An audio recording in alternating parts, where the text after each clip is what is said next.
Welcome to Woman Talk, where we keep it real. My name is Tara. Please join me and my girls Dee and Promessa as we have difficult and informative conversations. Our goal is to uplift and encourage you. Please go with us on this journey.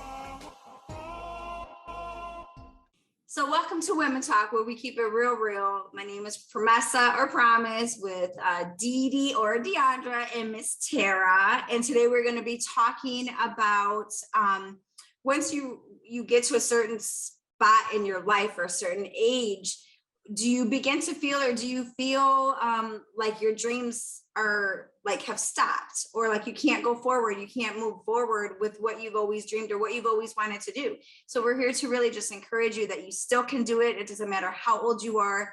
You can go back to school, you can start that nonprofit. We just want to uplift you and encourage you. If you're going through something, you want to really talk it out, but you feel like you can't, that's something that we say a lot, is you don't have to suffer in silence. You can do that, you can start that. Whatever it is that your dream is, you still have time. So along with that, we just want to encourage you guys to, leave us some messages down below. What would you guys like to hear about? What would you guys like to talk about? Things like that. We are open to conversation, open to other ideas. But even, it doesn't matter what age you are at, we want to just encourage you. And Deandra, even, she's got her nonprofit, Tara, she's got her master's. And we literally all started these things when we were later in our age and in our life.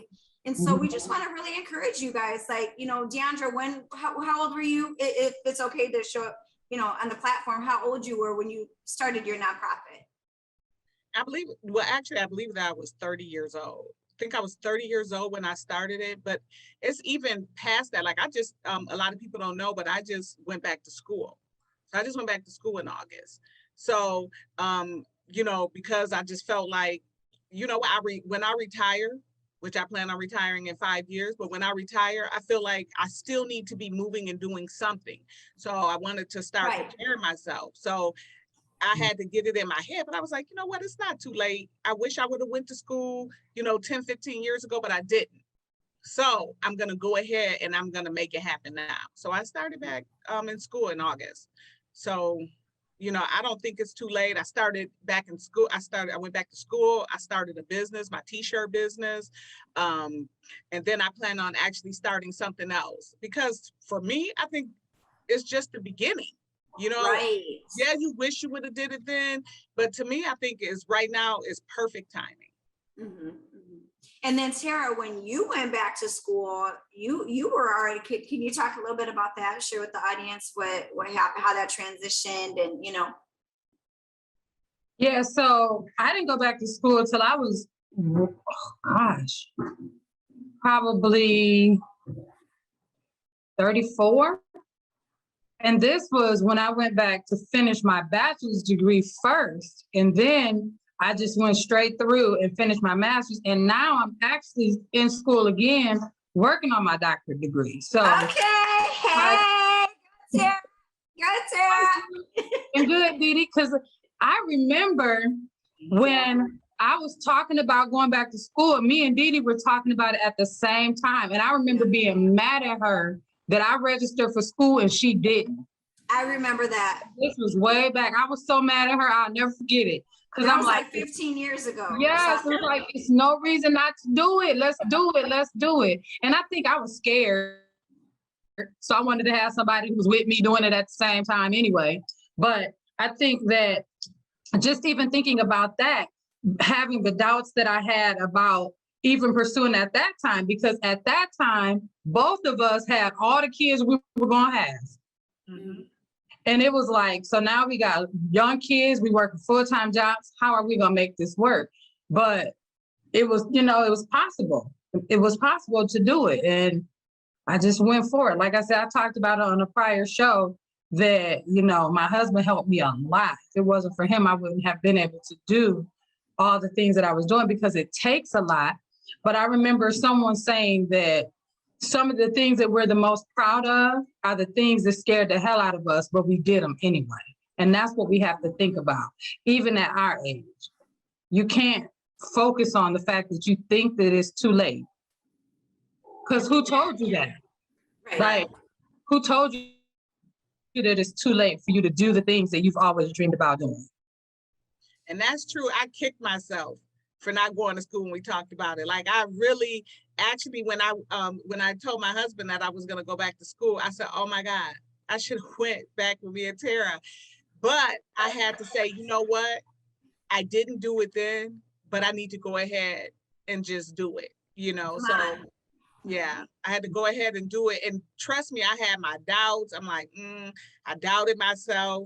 And he was like, go ahead and go back. So I did. Mhm. And I want to touch base here about what you said about fear.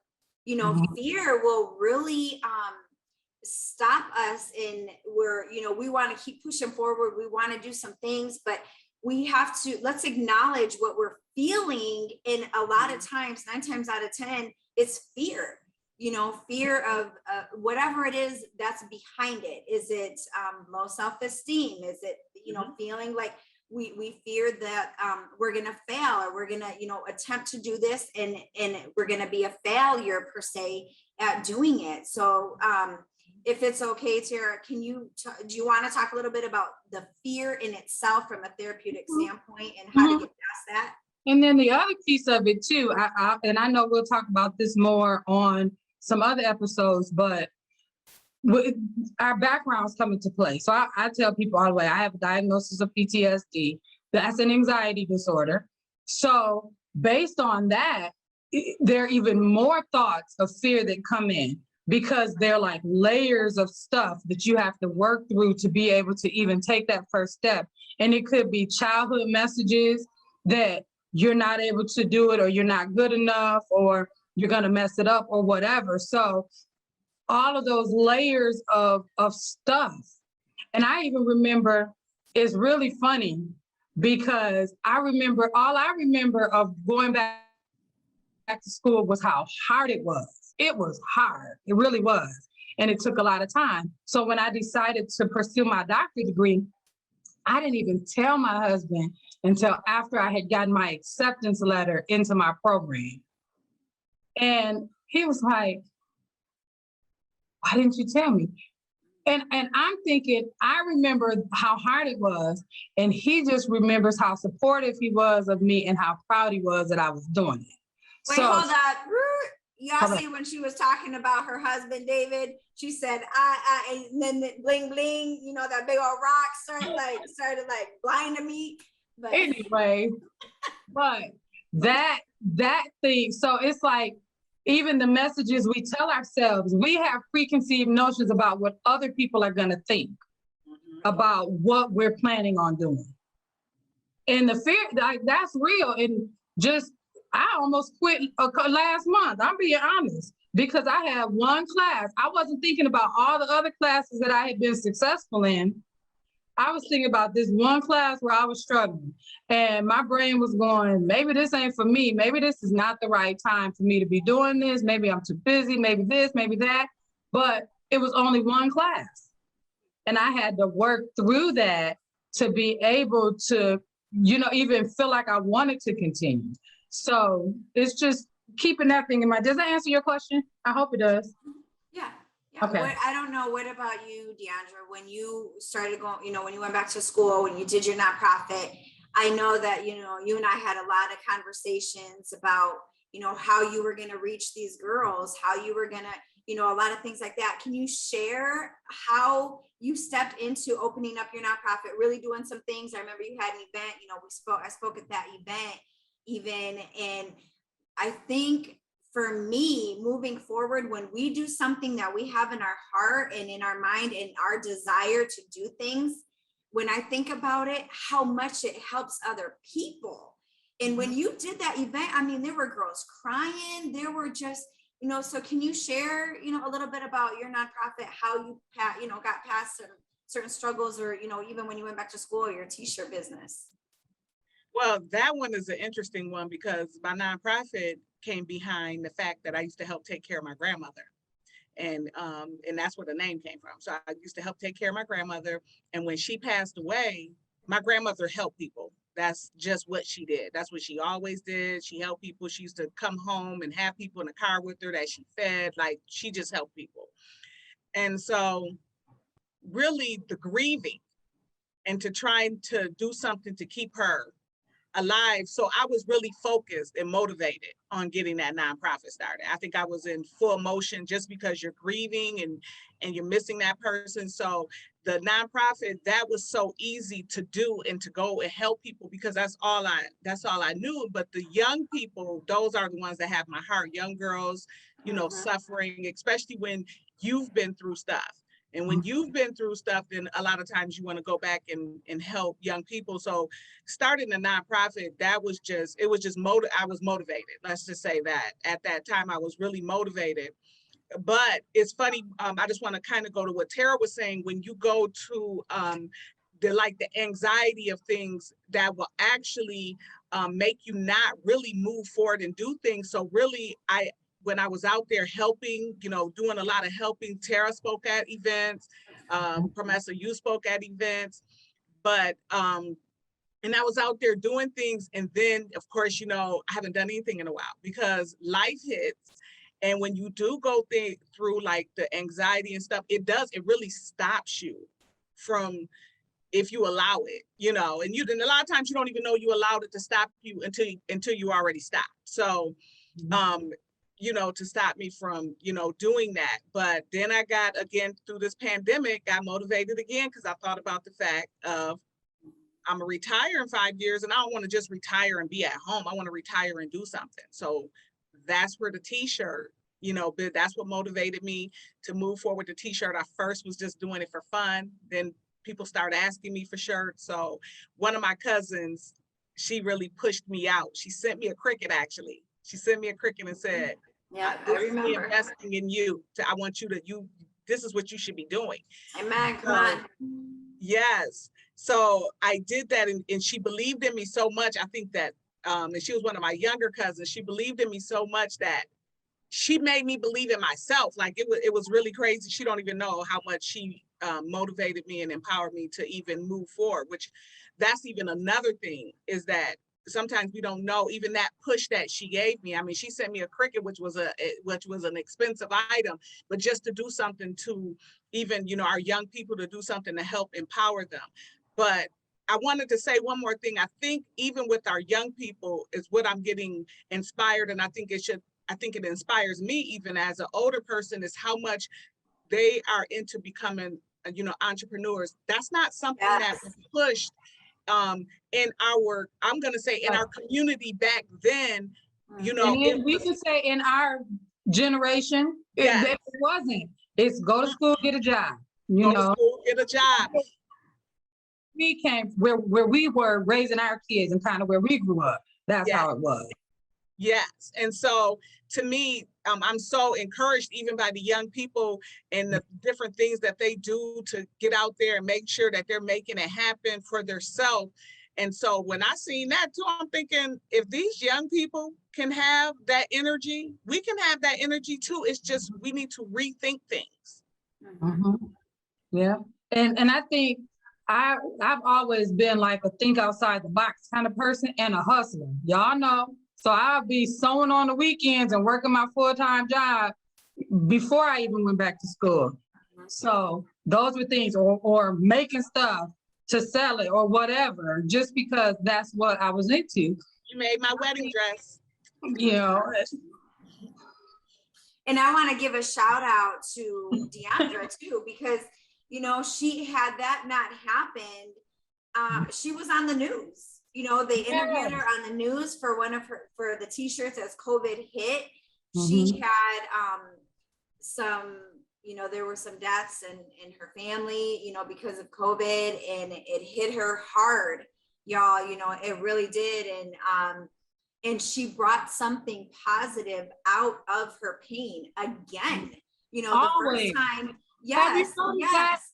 So, I mean, now as I was thinking that too, I just thought, every time there's some kind of tragedy or something that hits her, and it's been a few, maybe as we progress and we talk about some other stuff, even things that have gone on with our children, whatever, every time there's something that negative happens, she finds a way to bring something positive out of it. And not just for herself, but bringing it to the forefront. So I know, like, we talk about how private she is about her stuff, but she still then expresses in a way that's creative and positive that can uplift someone else or that can help somebody else not go through some of these things that she's gone through. That's accurate, right? And that's why, you know, I'm all about, you guys will hear me over and over, empowering, encouraging, uplifting other women. Deandra is too humble to be out there talking about what she has done or what she is doing. So, you know, that's my girl. I will throw that shout out to her. I will lift her up because sometimes we need that encouragement. Sometimes we don't even get a thank you, you know, and that is so, I remember, y'all, where we used to work, right? When did we ever get a thank you from upper management? So I always made it a point to thank other coworkers there. Thank you so much for your help. I appreciate your help. You know, you're awesome. You know, thank you. And so especially for Deandra, because she is so reserved in certain areas and other areas, she will throw it out there like no filter, like she will blast you, you know. But in some areas, when it comes to herself, when it comes to herself, she is this humble person. She is my ride or die girl. You know, both of these two right here, you know, I have a couple other ones as well, but she my ride or die, you know, and I could tell her something and I know her response to me will be sincere, will be just full of love. I mean, I might not like it, I might not want to hear it, but that's my girl, and I know she ain't gonna steer me the wrong way. So with that, what I wanted to say was that how your cousin encouraged you to do that. And us as women, we don't know what the power or what that can bring out of that woman that's next to you, or that young lady, or that person that you see in distress, or going through that divorce, or, you know, maybe her child just died. There can be something positive out of that devastation in your heart and your life, you know, bring something to life when there is death. We all have that ability. We are all capable of it, but are we doing it? So and then promising that, because I know one thing we've always done, regardless of what it was, we've always supported one another. So whether it was Promise and her family selling tamales, we all in line to buy them, or dinners or whatever.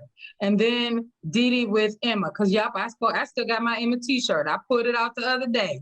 You know, all these different things that we've done, we always can count on one another to be there. Like Dee was saying, making clothes, like all these different things that we used to do, and it was just to encourage one another. So what I'm hoping is that through that process also we built our friendship, but we also built a network, you know. This is not the first thing we've experimented with, because we used to have a little breakfast club or this or that. We've always thought outside the box. So we had a group of us that we could go to and kind of knock these things off of one another. And I think it's like that too. I know Promise's phrase is don't suffer in silence. It's the same thing. When you have goals and dreams and you're sitting on them, find some people who are like-minded that you can share that stuff with, so that you don't feel like your dreams have gotten buried. And we as women always are taught to put other people first. I shake that up. I tell people in treatment, women all the time, give yourself permission to be the most important part of the equation. And when you can do that, then you can start to think about you and the things that you want. Because we'll say, oh, we got a husband, or oh, we got children, or now, oh, we got grandchildren. There's always someone or something else that gets our attention, and we don't focus on us. And then we look up and it's 20 years later, and now we're full of regret. That's what I'm hoping, that if anyone gets anything, even this, why did we wait 15 years to do this, lady? We don't have no real good reason. We don't have a real good reason. And when we say life get in the way, that just means that we made everything else more important than we were to ourselves. Absolutely. And that's like, you know, just I would say just a problem with us, and I think when you don't feel like you have the encouragement, which I think we do, even though it's been times that we may not have talked and everybody is going through it, but that should teach us that we really need to check in on each other more, even if it's just a text, to say, I'm thinking about you and love you. You don't know how much, that can brighten someone or encourage them. Encourage people to do better. And that's what, like, even at, work with the younger girls, I think when I went back to school, I sent out an email to, I think about 5 of us went back to school. Because I sent an email out to 5 different people and said, hey, let's do this. And everybody enrolled and went back to school. So, and then I would, get on them about, hey, did you enroll yet? Like we kind of had a little thing going, because I even thought about Tara getting on me. That's, let's go to school. And that was so many years ago. Could have went to school and been done, but I didn't. And so now I wanted to make sure that I encouraged others. And then I knew that it wasn't too late. I'm still here. I'm still breathing. It's not too late. Mm-hmm. And I think with that too, that so in my situation where you're going through a divorce and you have all these things happen in your life, you feel, well, I felt like I couldn't do something because my emotions were too caught up in the devastation of certain things. But like Deandra did, like Tara did, if you listen to our other podcasts, Tara has, spoken on some things about her childhood and her mom and things like that. And she pushed herself to get that education. She pushed herself to do it. And that's something that it doesn't matter how old we are, if the desire is there and you feel like you have this idea. I just want to encourage other women. If you have this idea, do it. Don't wait for tomorrow. Deandra said, or Tara, I can't remember who, but why did it take us this long? I think Terry said, why did it take us this long? But Deandra said it took us like 15 years. So even though it took us 15 years, we're here now.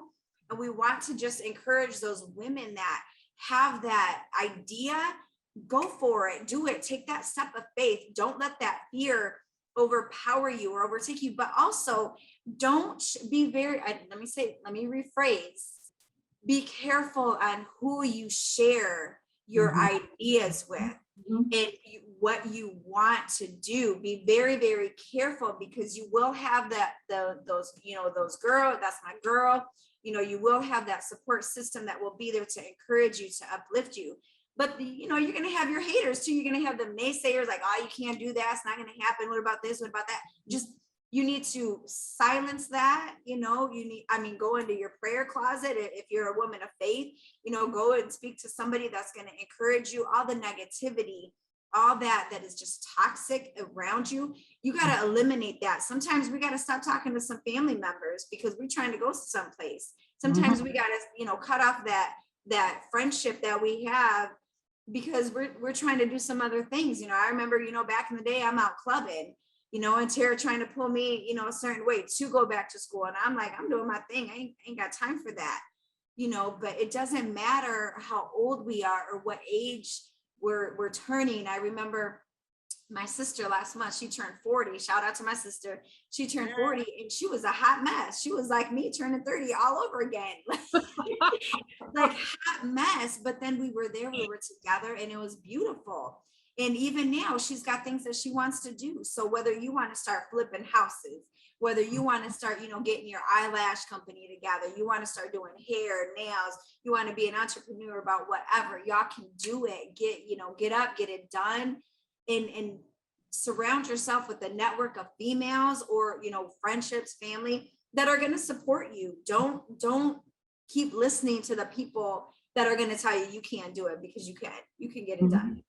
And I have a supervisor, she's my mentor and she was my professional supervisor when I was doing everything I needed to get licensed. Dr. Tina, and I say shout out to Dr. Tina. But she always would tell me, it was 2 things that she would say, but the most important one is you never know who you're assigned to. And this was in direct, reaction to the fears that I was expressing about things that I know I needed to do and places I needed to go. even dealing with my book that that I wrote, it would be, you never know who you're assigned to. So if you don't do, and if you don't do the things that God has called you to do, you might put yourself in a position to cost somebody else their life, because there's something you have that is meant for them. And I would always think about that. Like when I would really get fearful, like, no, I ain't doing that. Yeah, okay, but I ain't doing that one. I would think about that, but you never know who you're assigned to. I do not know who's going to benefit from me once I just pray and get the courage to take this step. And that's it for me, because it's moving into these uncharted territory, even picking up my whole life and moving, all of these things. But I knew it was God led. I knew it was. So it's like, nah, we're doing this. Like this is the next step.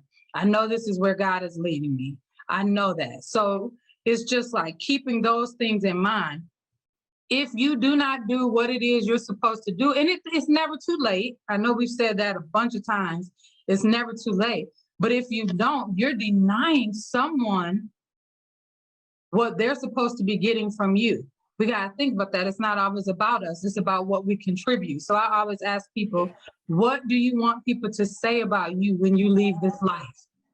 And more so, what do you want people to say about you when you leave the room? What legacy are you building?